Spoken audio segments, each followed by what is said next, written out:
तांडव रचिब कालबैशाखी वर्षा 22 जिले में प्रबल वर्षा। चलन देखि नवा संपूर्ण अपडेट कौन रही। कालबैशाखी सत्वे कमिनी खरा ताती।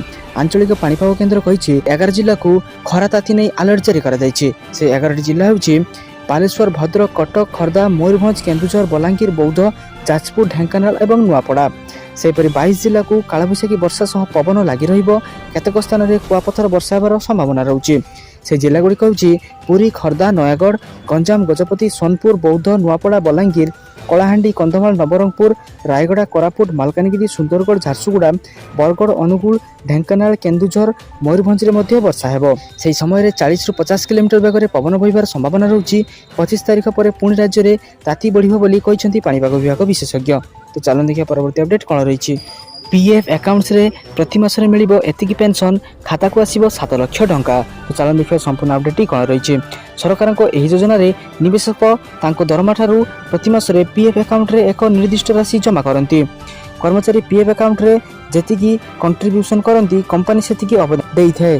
कंपनी देइथा अवदान मध्यरु 3.67% पीएफ एवं 8.33% कर्मचारी पेंशन स्कीम को जाई थाए। निवेशक माने पीपीएफ रे ईडीएलआई रो लाभ पाती। जदि पीएफ ग्राहक हठात मरी जाती तेबे पीएफ अकाउंट नामांकनधारी को 7 लाख टंका बीमा मिलिबो। जदि आपण मध्य पीएफ अकाउंट रे विनियोग करंती तेबे आपण केते पेंशन पाइबे जानतु। पेंशन एवं ईडीएलआई सुविधा हिसाब करबा को ईपीएफ निर्देशक निवेशक मानक सुविधा दिया जाइछि। एथिरे जानि परिबे जणे सेमानक द्वारा करा जाइछबा मोट विनियोग रे सेमाने केते पेंशन एवं ईडीएलआई केते लाभ पाइ परिबे। एथिपाई ईपीएफ रो ऑफिशियल वेबसाइट पेंशन गणना करिवार निवेशकों को सुविधा रही।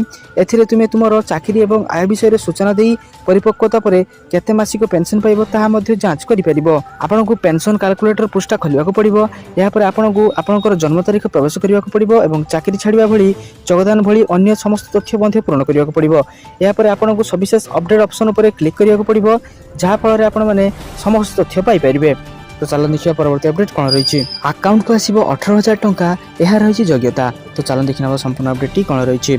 निर्वाचन पूर्व महिला खुशी खबर देइछन्ती सरकार। यह घोषणा अनेक साधारण लोक को आश्वस्ति दे पारे।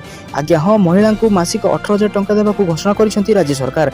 किभली एही टंका आपनक अकाउंट को आसीबो ताहा जानिबा को पड़िबो। चलन देखिए संपूर्ण अपडेट कौन रही। एही योजना अनुसार बैंक अकाउंट रे पूर्व ही एही टंका जमा करा जिबा नै घोषणा होइथिला। तेबे कोनोसी एक प्रशासनिक त्रुटि जोगु एही टंका जमा होई पारि नथिला। एही स्कीम रे फंड रिलीज ऊपर एक स्पष्टीकरण देइछन्ती सरकार। फेब्रुआरी मासरे सरकार एही टंका रिलीज करबा थिला, किंतु किछि अज्ञात कारणरु एहाकु स्थगित रखा जाइथिला। सरकार एबे मार्च 7 रे मुख्यमंत्री एही योजना रे फंड रिलीज करिवे। तेणु जो महिला मानक टंका मिली ना से यह निश्चित भाव में खुशी खबर। एक सप्ताह मध्य टंका बैंक अकाउंट रे जमा हेबो। 18,000 टंका 18,750 टंका पर्यंत टंका महिला माने पाई परिबे।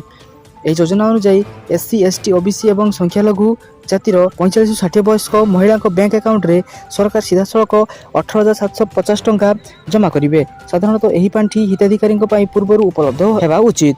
एही योजना अंतर्गत टंका गत वर्ष आसीबार थिला, किंतु एबे एही प्रक्रिया रे विलंब होईची। निकटर होइथिबा कैबिनेट बैठक रे एही योजनार कार्यकारिता को कैबिनेट अनुमोदन करिछि। जो माने 18,750 टंका अपेक्षा करिसेंती सेमानक पई यह निश्चित भाव में एक आश्वस्तिकर खबर। एक सप्ताह मध्य एही टंका योग्य व्यक्ति को बैंक अकाउंट रे जमा हेबो। आंध्र प्रदेश सरकार चौथा योजना रे राज्यवासी को एही योजना रे लाभ मिलिबो। याकु नै गत गुरुवार वाईएसआर जगनमोहन रेड्डी घोषणा करिसेंती। तो यही योजनार लाभ केवल आंध्र प्रदेश लोक मैंने ही पाई परिबे। तो चलन देखिए परवर्ती अपडेट कौन रही। जल्दी करंतु आवेदन, नचेत मिलिबनी 15,000 टंका सह सिलाई मेसिन। तो चलन देखिए संपूर्ण अपडेट कौन रही। जदि आपण एपर्यंत मागणा सिलाई मेसिन स्कीम अधीन आवेदन करना तेज बर्तमान आप शीघ्र यही स्कीम अधीन आवेदन करने उचित, कारण सरकार खूब शीघ्र यार शेष तारीख स्थिर करेंगे, जहाँपर आप योजना आवेदन करेंगे ना। महिला सशक्ति तथा आत्मनिर्भरशील करने प्रधानमंत्री विश्वकर्मा योजना अधीन भारत सरकार द्वारा मागणा सिलाई मेसिन योजना आरंभ कर योजनार मूल उद्देश्य होची महिला मानकु अधिक रोजगार पाई आर्थिक सहायता जोगाई देबा। एही स्कीम अनुसार महिला को 15,000 टंकार सहायता राशि प्रदान कर जाइथाय, जहाद्वारा सेमानकर व्यवसाय पाई सिलाई मेसिन किंबा आनुषंगिक उपकरण किट किनि पारिबे। मागणा सिलाई मेसिन स्कीम अधीन अर्थनैतिक गरीब परिवार महिला मानकु आत्मनियुक्ति पाई आर्थिक सहायता प्रदान कर जिवो। एही योजना माध्यम रे प्राय 50,000 महिला को सिलाई मेसिन जोगाई दिया जिवो। ଯାହାଦ୍ୱାରା ସେମାନେ ଘରେ ବସି ଆତ୍ମନିର୍ଭରଶୀଳ ହୋଇପାରିବେ। ଏହି ଯୋଜନା ପାଇଁ ସରକାର ଏପର୍ଯ୍ୟନ୍ତ କୌଣସି ଶେଷ ତାରିଖ ଘୋଷଣା କରିନାହାନ୍ତି। ଏହି ସ୍କିମ୍ ପାଇଁ ଆବେଦନ କରିବାକୁ ମହିଳା ଆବେଦନକାରୀ ନିଶ୍ଚିତ ଭାବରେ କିଛି ଗୁରୁତ୍ୱପୂର୍ଣ୍ଣ ଡକୁମେଣ୍ଟ ଦାଖଲ କରିବେ, ଯେପରିକି ଆଧାର କାର୍ଡ଼, ଇନକମ୍ ସାର୍ଟିଫିକେଟ୍, ପରିଚୟ କାର୍ଡ଼, ବୟସ ସାର୍ଟିଫିକେଟ୍, ମୋବାଇଲ ନମ୍ବର, ବିଧବା କ୍ଷେତ୍ରରେ ବିଧବା ପ୍ରମାଣପତ୍ର, ଅକ୍ଷମତା କ୍ଷେତ୍ରରେ ଅକ୍ଷମତା ପ୍ରମାଣପତ୍ର ଇତ୍ୟାଦି ଆବଶ୍ୟକ ରହିଛି। ଯଦି ଆପଣମାନେ ମାଗଣା ସିଲେଇ ମେସିନ୍ ସ୍କିମ୍ରେ ଆବେଦନ କରିବାକୁ ଚାହୁଁଛନ୍ତି, ତେବେ ଆପଣଙ୍କୁ www.pmvishwakarma.gov.in କୁ ଯାଇ ଏହାକୁ ଆବେଦନ କରିବାକୁ ପଡ଼ିବ। ନଚେତ୍ ଆପଣମାନେ ନିକଟସ୍ଥ ସିଏସ୍ସି ବା ଜନସେବା କେନ୍ଦ୍ରକୁ ଯାଇ ଏହାକୁ ଆବେଦନ କରିପାରିବେ ଏବଂ ଏହାର ସମ୍ପୂର୍ଣ୍ଣ ତଥ୍ୟ ମଧ୍ୟ ଜାଣିପାରିବେ। ତ ଚାଲନ୍ତୁ ଦେଖିବା ପରବର୍ତ୍ତୀ ଅପଡେଟ୍ କ'ଣ ରହିଛି। ଭାରତୀୟ ନୌସେନାରେ ଚାକିରି ସୁଯୋଗ, ଅଷ୍ଟମ ପାସ୍ ପ୍ରାର୍ଥୀ ବି କରିପାରିବେ ଆବେଦନ। ତ ଚାଲନ୍ତୁ ଦେଖିବା ସମ୍ପୂର୍ଣ୍ଣ ଅପଡେଟ୍ଟି କ'ଣ ରହିଛି। ଅନେକ ଯୁବକଙ୍କ ଲକ୍ଷ୍ୟ ଥାଏ ଭାରତୀୟ ନୌସେନାରେ ଚାକିରି କରିବା ପାଇଁ। ଏନେଇ ସେମାନେ ବହୁ ପୂର୍ବରୁ ନିଜକୁ ପ୍ରସ୍ତୁତ ମଧ୍ୟ କରି ରଖିଥାନ୍ତି। ତ ଏନେଇ ଇଣ୍ଡିଆନ୍ ନେଭି ଏକ ବିଜ୍ଞପ୍ତି ପ୍ରକାଶ କରିଛି। ଏହି ନିଯୁକ୍ତି ମାଧ୍ୟମରେ ଇଣ୍ଡିଆନ୍ ନେଭିରେ ଆପ୍ରେଣ୍ଟିସ୍ ପଦବୀ ପୂରଣ ହେବ। ଏଥିପାଇଁ ଅନଲାଇନ୍ ମାଧ୍ୟମରେ ଆବେଦନ କରିବାକୁ ପଡ଼ିବ। ଏହି ନିଯୁକ୍ତି ମାଧ୍ୟମରେ ପ୍ରାୟ 300ଟି ପଦବୀ ପୂରଣ ହେବ। ସବୁଠାରୁ ବଡ଼ କଥା ହେଲା ଏନେଇ ଅଷ୍ଟମ ଓ ଦଶମ ପାସ୍ କରିଥିବା ପିଲାମାନେ ମଧ୍ୟ ଆବେଦନ କରିପାରିବେ। ଅନଲାଇନ୍ ଆବେଦନ ପ୍ରକ୍ରିୟା ଆରମ୍ଭ ହୋଇଯାଇଛି। ଯୋଗ୍ୟ ଓ ଆଗ୍ରହୀ ପ୍ରାର୍ଥୀ ଇଣ୍ଡିଆନ୍ ନେଭିର ଅଫିସିଆଲ୍ ୱେବସାଇଟ୍ indiannavy.nsc.in କୁ ଯାଇ ଏହାର ଅନଲାଇନ୍ ଆବେଦନ କରିପାରିବେ ଏବଂ ଏହାର ସମ୍ପୂର୍ଣ୍ଣ ବିଜ୍ଞପ୍ତି ମଧ୍ୟ ଦେଖିପାରିବେ। ତ ଗୁରୁତ୍ୱପୂର୍ଣ୍ଣ ତାରିଖ ବିଷୟ ଜାଣିନେବା। ଅନଲାଇନ୍ ଆବେଦନ ତାରିଖ 23 ଏପ୍ରିଲରୁ ଆରମ୍ଭ ହୋଇଯାଇଛି। ଅନଲାଇନ୍ ଆବେଦନ ଶେଷ ତାରିଖ 10 ମେ ରହିଛି। ତ ଶିକ୍ଷାଗତ ଯୋଗ୍ୟତା ବିଷୟ ଜାଣିନେବା। ITI ଟ୍ରେଡ୍ ପାଇଁ ଅଷ୍ଟମ ପାସ୍, ଫ୍ରେଜର ହିଟ୍ ଟ୍ରେଡର ପାଇଁ ଦଶମ ପାସ୍।